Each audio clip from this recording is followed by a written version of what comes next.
मित्रों, परम पूज्य गुरुदेव परम वंदनीय माता जी की दिव्य उपस्थिति को साक्ष्य मानते हुए मां गायत्री के पावन मंत्र के साथ में अपनी बात को आरंभ करना चाहता हूं। मां गायत्री का ये पवित्र मंत्र, जो कि भारतीय आध्यात्मिक संपदा का सबसे पावन पुनीत पवित्र मंत्र है, महामंत्र है। यह हमें स्मरण दिलाता है कि मनुष्य का जीवन न केवल एक सौभाग्य के रूप में हमको मिलता है, बल्कि एक संभावना के रूप में भी मिलता है। एक ऐसी संभावना के रूप में मिलता है जहां पर यदि व्यक्ति का चिंतन दूषित हो जाए, भावनाएं विकृत हो जाएं, दृष्टिकोण विभत्स हो जाए, तो उसी व्यक्ति को दुष्ट बनते, पापी बनते, अपराधी बनते, पशु बनते, प्रेत बनते, पिशाच बनते वक्त लगता नहीं है। पर उसी मनुष्य के अंदर एक संभावना वो भी है जहां पर यदि चिंतन पवित्र हो, भावनाएं उदार हो, उद्देश्य उत्कृष्ट हो, व्यक्ति का चरित्र उज्जवल हो, तो उसी व्यक्ति के अंदर हम लोग सिद्ध संत महात्मा को, ऋषि को, मुनि को, महापुरुष को, महामानव को, अवतार को जन्म लेते देख पाते हैं। व्यक्ति नीचे गिर गया तो पशु बन जाता है, ऊपर उठ गया तो परमात्मा कहलाता है। एक तरफ अंगुलीमाल बनने की यात्रा है तो दूसरी तरफ बुद्ध कहने की यात्रा है। और ये सौभाग्य उसके जीवन में सफल होता है जो गायत्री के मंत्र को अपने जीवन में अवतरित कर पाता है। जब हम गायत्री का मंत्र बोलते हैं तो एक शब्द हम लोग कहते हैं, भर्गो देवस्य धीमहि। वो जो देव शब्द है वो संस्कृत का बड़ा प्यारा शब्द है। शास्त्र व्याख्या करते हैं, देवो दानदवा दीप दानदवा द्युस्थिते भवतिवा। कौन है देवता? देवता वो है जिसके अंदर तीन गुण है, तीन क्वालिटीज: देने की भावना, देने की क्षमता, देने की सामर्थ्य, देने का अधिकार अनेकों के पास होता है, पर देने की भावना बिरलों के पास होती है। हम लोग महाराष्ट्र की पावन भूमि पर हैं। यहाँ पर संत तुकाराम हुए, छोटी सी झोपड़ी में रहते थे। उनकी परीक्षा लेने के लिए भगवान शिव गए, भगवान विष्णु गए। पहले भगवान विष्णु ने दरवाजा खटखटाया, अंदर आ जाएं, बाहर बहुत बारिश हो रही है। तुकाराम ने कहा कि आ जाइए, पर हमारी झोपड़ी छोटी है, इसमें एक व्यक्ति लेट सकता है, दो बैठ सकते हैं। आपको बैठने में तकलीफ ना हो तो अंदर आ जाइए। आ गए, घुटने मोड़ लिए, बैठ गए। 2-3 घंटे गुजरे, भगवान शिव आए, दरवाजा खटखटाया, अंदर आ जाएं, बाहर बारिश हो रही है, आ जाइए। तुकाराम बोले आ जाइए, पर हमारी झोपड़ी छोटी है, इसमें एक लेट सकता है, दो बैठ सकते हैं, 3 खड़े हो सकते हैं। खड़े होने में तकलीफ ना हो तो अंदर आ जाइए।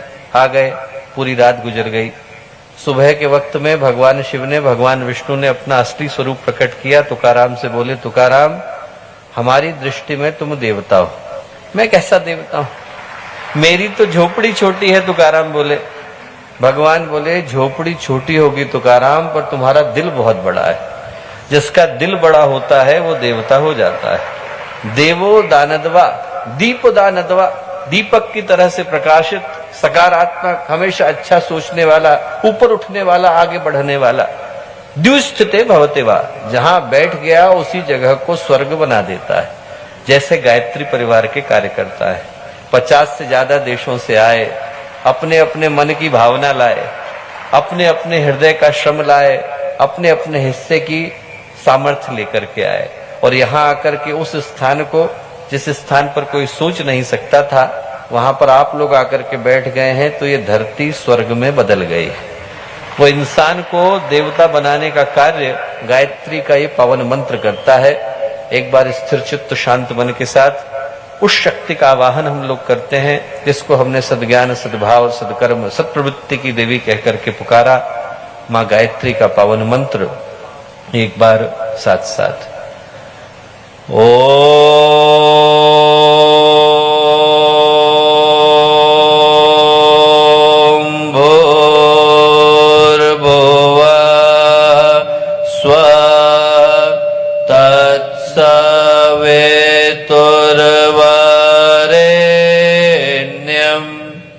भर्गो देवस्य धीमहि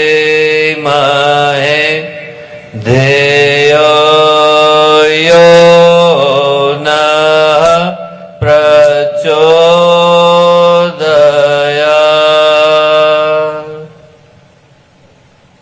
परम पूज्य गुरुदेव परम वंदनीय माता जी के दिव्य संरक्षण में आज का यह अत्यंत ही पावन दिवस, मुंबई गायत्री अश्वमेध यज्ञ का ये पावन क्षण, आज की ये शाम जब हम लोग ऐसे व्यक्तित्वों को अपने मध्य में पाते हैं जिनमें से प्रत्येक का जीवन ज्ञान चिंतन चेतना की दृष्टि से शीर्ष पर रहा, शिखर पर रहा। आज के कार्यक्रम के मुख्य अतिथि के रूप में हम लोगों के मध्य में उपस्थित एक ऐसे व्यक्तित्व जिनका शांति कुंज के साथ, पूज्य गुरुदेव के साथ, गायत्री परिवार के साथ का संबंध 40 वर्ष पुराना है। आज से लगभग 40 वर्ष पहले जब शांति कुंज में पहली बार नैतिक शिक्षा के सत्र प्रारंभ हुए, तो नैतिक शिक्षा के सत्र को प्रारंभ करने का श्रेय जिनको जाता है, भारत के यशस्वी रक्षा मंत्री, गायत्री परिवार के अनन्य, हम सबके लिए श्रद्धा के केंद्र आदरणीय श्री राजनाथ सिंह जी।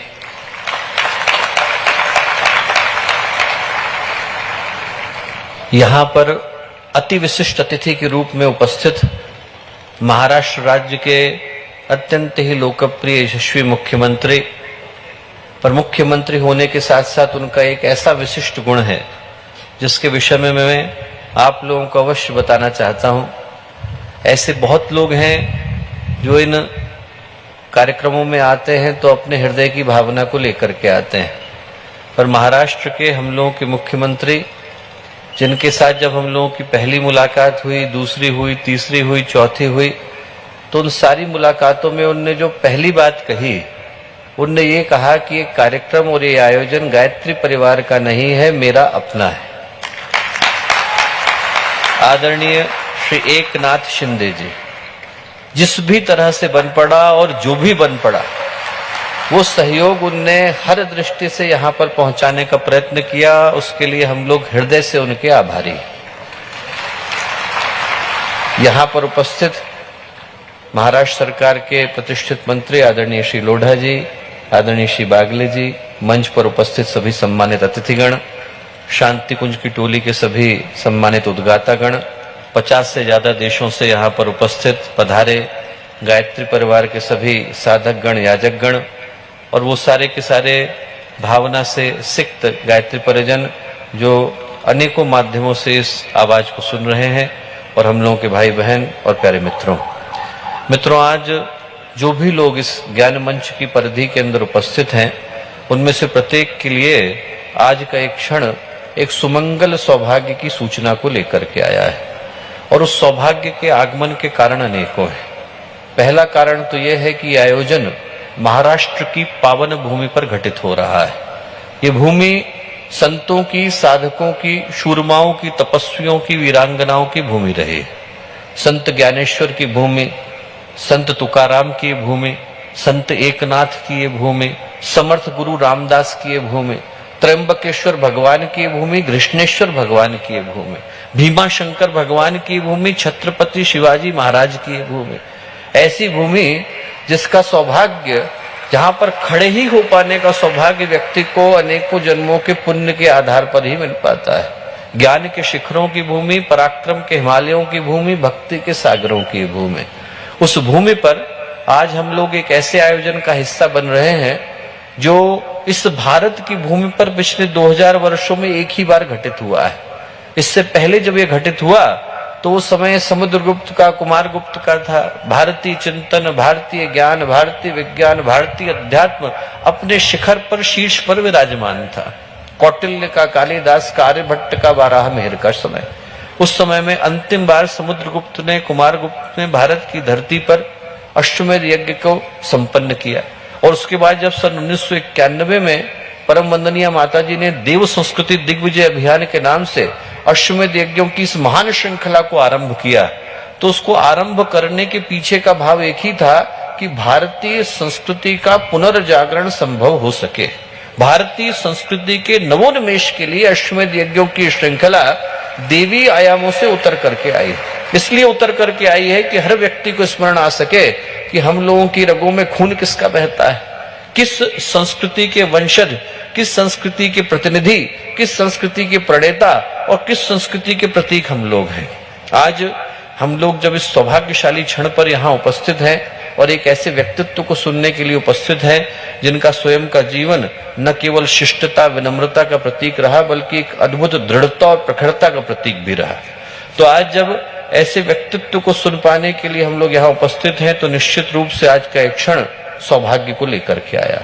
और सौभाग्य साकार उसी के जीवन में हो पाता है दोस्तों, जो अवसर को समझ पाने की सामर्थ्य अपने अंदर रखते हैं। नहीं तो अवसर आते हैं, द्वार खटखटाते हैं, व्यक्ति पहचान नहीं पाता, उनको जाना पड़ता है। भगवान भी आए, दरवाजा खटखटाए, पर यदि हम उनको पहचानने से इनकार कर दें तो भगवान को जाना पड़ेगा। आज का जो दिन है वो हमारे लिए एक बड़ा ही महत्वपूर्ण अवसर बन करके आया। इसी महाराष्ट्र की धरती पर सन 1620 में एक बड़ी अद्भुत घटना घटी। बालक का नाम था नारायण, 12 वर्ष का था, विवाह करने के लिए गया। और जब विवाह करने के लिए गया तो विवाह कराने वाले पंडित ने वर वधू का लग्न किया। करते समय में पुरोहित ने बोला सावधान। सावधान अनेकों को बोला होगा, परंपरा थी। जैसे ही नारायण ने सुना, उसके मन में विचार आया, संकल्प कौन था, ये मुझसे सावधान होने को क्यों कह रहा है। उनने तुरंत सोचा कि मनुष्य का जीवन है, न जाने कितने वर्षों की प्रतीक्षा के बाद मिला है। इस मनुष्य के जीवन का लक्ष्य क्या है, उद्देश्य क्या है, जाना कहाँ है, करना क्या है, किस लिए मुझे मनुष्य का जीवन मिला। उनने तुरंत शादी के मंडप को त्यागा, त्रयंबकेश्वर के पास टापली का जंगल है, जाकर के बैठे। 12 वर्ष के बाद उठे तो नारायण का नाम समर्थ गुरु रामदास हो गया था। घटना साधारण सी थी। घटना इतनी ही थी कि 12 वर्ष के बालक को शादी कराने वाले पंडित ने सावधान होने के लिए कहा था। न जाने कितनों को कहा होगा, कितनों ने सुना होगा। न कहने वाले सावधान हुए, न सुनने वाले सावधान हुए, पर एक के जीवन में क्रांति घट गई। आपके जीवन में क्रांति को घटाने के लिए बाहर जो घट रहा है उससे ज्यादा मूल्यवान है कि भीतर क्या घट रहा है। और मैं कहूंगा कि आज के इन क्षणों को हम लोग झकझोरने का क्षण मान करके जाएं। हम लोग याद करें जब परम पूज्य गुरुदेव ने 19 वर्ष की अवस्था में भारत सरकार के लिए, जो उस समय में अंग्रेजी सरकार थी, उसके लिए क्या पंक्तियां लिखी थी। उस समय साइमन कमीशन भारत में आया हुआ था और भारत पूर्ण स्वराज्य की कल्पना को लेकर के आगे बढ़ रहा था। 19 वर्ष के थे परम पूज्य गुरुदेव, और परम पूज्य गुरुदेव ने कविता लिखी, देख देख कर बाधाओं को तनिक न घबरा जाना, सब कुछ करना सहन किंतु मत पीछे कदम हटाना, कोई भी हो दुश्मन तेरा निश्चित मिट जाएगा, त्रिंश कोटि हुंकारों से नभमंडल फट जाएगा, प्रलय मरुत हो बंड प्रचंड बवंडर के झोंके आवे, शांत हिमालय फटे शिलाए उड़े चूर हो टकरावे, परिवर्तन निश्चित है, परिवर्तन निश्चित है, बहरे सुने आंख अंधे खोले, सोने वाले उठे सिपाही जागे सावधान हो ले। ये समय सावधान होने का है। अभी हम लोग सुन रहे थे, जो न बदलेगा स्वयं को कभी, वक्त उसको बदलता चला जाएगा। जो आज की घड़ियां है, जो आज की हवाएं है, जो आज की परिस्थितियां है, जो आज की सुबह है, जो आज की शाम है, जो आज का सूरज है, वो दोस्तों हमें एक ही सत्य से परिचित कराता है कि समय भारत के जागने का है। 15 जनवरी 1897 का दिन था। स्वामी विवेकानंद भारत को लौटे।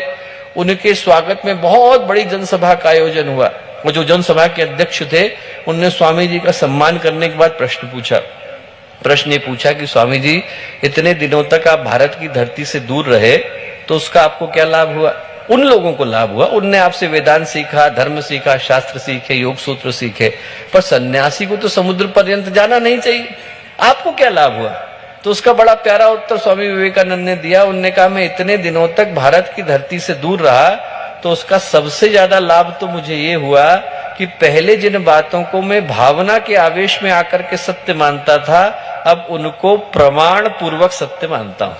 पहले लोग बोलते थे कि भारत देवताओं की भूमि है, ऋषियों की है, अवतारों की है, मैं भी कहता था, पर मेरा अपना कोई अनुभव उस विषय में नहीं था। इतने दिनों तक भारत की धरती से दूर रहा हूं, तो अब इस बात को पूरे विश्वास के साथ कह सकता हूं कि पूरे विश्व में यदि कोई एक देश ऐसा है जहां पर दया का, त्याग का, करुणा का, मानवता का, इंसानियत का सर्वाधिक विकास हुआ है, वो देश भारत का देश। और बोले पूरे विश्व में यदि कोई एक देश ऐसा है जहां पर हर उस आत्मा को जो ईश्वर को पाने का प्रयत्न कर रही है, उसको जन्म लेने के लिए बाध्य होना पड़ता है, और हुए बिना उसका कल्याण संभव नहीं, निर्वाण संभव नहीं, मोक्ष संभव नहीं, मुक्ति संभव नहीं, वो देश भारत का देश। आप सोच के देखें, जो बातें स्वामी विवेकानंद ने कही आज से इतने वर्षों पहले, वो कितनी सत्य हैं। हम लोग कल्पना करें उस विश्व की जहां पर भारत से निकलने वाली ज्ञान की परंपराओं ने जन्म न लिया होता। योग ने, तप ने, ज्ञान ने, विज्ञान ने, आस्था विश्वास ने, उनसे धरती रिक्त होती। कल्पना करें उस विश्व की जहां पर कभी भगवान राम की धनुष की प्रत्यंचा के स्वर न गूंजे होते। कल्पना करें उस विश्व की जहां पर कभी भगवान कृष्ण के पांचजन्य का उद्घोष न गूंजा होता। कल्पना करें उस विश्व की जहां पर कभी मीरा के भजनों ने जन्म न लिया होता, कबीर की उलटबासियों ने जन्म न लिया होता, जहां पर कभी चैतन्य का नृत्य न आया होता, जहां पर कभी सुखदेव न होते, ध्रुव न होते, प्रहलाद न होते, अष्टावक्र न होते, सप्त ऋषियों के चरण वहां न पड़े होते, सिखों के गुरु न हुए होते, जैनों की तीर्थंकर न हुए होते, शंकर, रामानुज, मध्व, निम्बार्क, भास्कर ऐसे ज्ञान के सूर्य वहां उदय न हुए होते, वहां पर इंसान इंसान तो होता पर एक बेहतर किस्म का बंदर होता, होमो सेपियंस न बन पाया होता। इंसान को इंसान बनाने का श्रेय यदि किसी एक सभ्यता को, एक संस्कृति को जाता है तो वो भारत को जाता है। आज इस उद्देश्य के लिए हम लोग यहाँ आकर के एकत्रित हुए कि जो अश्वमेध का यज्ञ है, जिसके लिए तैत्तरीय संहिता कहती है राष्ट्रम वाश्वमेध परावायश सिच्यते, पूरे राष्ट्र को जगाने के लिए, उसकी सांस्कृतिक चेतना को जगाने के लिए, उसकी आध्यात्मिक चेतना को जगाने के लिए अश्वमेध किया जाता है। और भारत के इतिहास में, भारतीय संस्कृति के इतिहास में जब जब महत्वपूर्ण मोड़ आए, जब जब ऐसे क्षण आए कि लगा मानवता को, भारतीय संस्कृति को एक नई सोच, एक नई चिंतन, एक नई चेतना देने की आवश्यकता है, भारत के ऋषियों ने अश्वमेध को किया। भगवान ब्रह्मा ने सृष्टि की उत्पत्ति करी, पहला काम अश्वमेध को किया। पृथु ने पृथ्वी की करी, अश्वमेध किया। भरत ने भरतखंड की करी, अश्वमेध को किया। भगवान राम ने रावण का वध किया, राम राज्य की प्रतिष्ठा के लिए अश्वमेध को किया। भगवान कृष्ण ने महाभारत किया, महाभारत को करने के बाद 3 बार अश्वमेध को किया। ये जो परंपरा है वो भारत के सांस्कृतिक पुनरुत्थान की परंपरा है। और इसलिए जो हमारे अश्वमेध का उद्देश्य है वो एक ही है कि हर व्यक्ति को हम ये स्मरण दिला सकें कि हमको याद आए हमारी रगों में खून किसका बहता है, प्रतिनिधि किसके हैं हम लोग, वंशज किसके हैं हम लोग। यहां से जब हर व्यक्ति जाए, वो व्यक्ति जाए जो गायत्री परिवार का प्रतिनिधि है, तो उसके चेहरे पर चमक हो, मन में गर्व हो, अंदर विश्वास हो कि हम भारतीय संस्कृति के प्रतिनिधि के रूप में यहां से निकले हैं और दुनिया की कोई शक्ति हमारी गति को रोकने वाली नहीं। आज के दिन मैं सिर्फ इन्हीं शब्दों को लेकर अपनी बात को समाप्त करना चाहता हूं और ये याद दिलाना चाहता हूं दोस्तों कि हमारे आज के इस कार्यक्रम के पीछे का उद्देश्य एक ही कि भारतीय संस्कृति की गर्व गौरव यात्रा को हम में से हर व्यक्ति स्मरण कर सके, ये याद कर सके कि हमारे अंदर खून किसका बहता है। एक अंतिम घटना सुना करके बात को समाप्त करूंगा। स्वामी विवेकानंद क्षीर भवानी के मंदिर में गए, वहां बैठे थे, मंदिर के भग्नावशेष थे, उनकी आंखों से आंसू निकले, मन में संकल्प आया, उनको लगा कि इस मंदिर को मैं बनवाऊंगा, टूट गया है। इधर संकल्प आया, उधर देवी मां प्रकट हुई और देवी मां प्रकट होकर के स्वामी विवेकानंद से बोली, मंदिर मेरा तुड़वाया मैंने, बनवाने वाला तू कौन? बोले तू वो बना जिसको बनाने के लिए तुझे बुलाया गया है। क्या बना? तू भारत को बना। स्वामी विवेकानंद वहां से बाहर निकले और निकल करके उनने मंत्र दिया कि आज के बाद हमारी देवी एक, माता एक, भारत माता। उसके अलावा न किसी को सोचने की आवश्यकता, न पूजने की आवश्यकता। मैं कहूंगा हमारी माता भी एक, भारत माता। हम लोग यहाँ से निकले तो ये सोचे वो भारत माता कण कण के अंदर वास कर रही है और हर गायत्री परिजन को पुकार रही है कि इसको आगे बढ़ाने के लिए, ऊपर उठाने के लिए, इसको फिर से विश्व के शिखर पर पहुंचाने के लिए हम में से हर एक की आहुति इस महायज्ञ में जरूरी है। एक यज्ञ तो हम लोग वो कर रहे हैं जो उस यज्ञशाला के अंदर है, 1008 कुंडी यज्ञशाला, अश्वमेध यज्ञ की यज्ञशाला। और इसके अतिरिक्त जो दूसरी यज्ञशाला है वो भारत के कोने कोने में चल रही है। वहां पर भारत को उठाने के लिए, आगे बढ़ाने के लिए, शीर्ष पर पहुंचाने के लिए आप में से हर एक की आहुति की आवश्यकता है। आइए मिलकर के फिर से भारत का सृजन करें, विश्व का सृजन करें, भारतीय संस्कृति का सृजन करें। इतनी देर तक इन बातों को आप लोगों ने इतने कष्ट में सुना, धूप बहुत थी, तब भी बहुत सारे लोग आकर के बैठे। आप में से प्रत्येक को बहुत सारी शुभकामनाएं, शुभेच्छाएं, मंगल कामनाएं।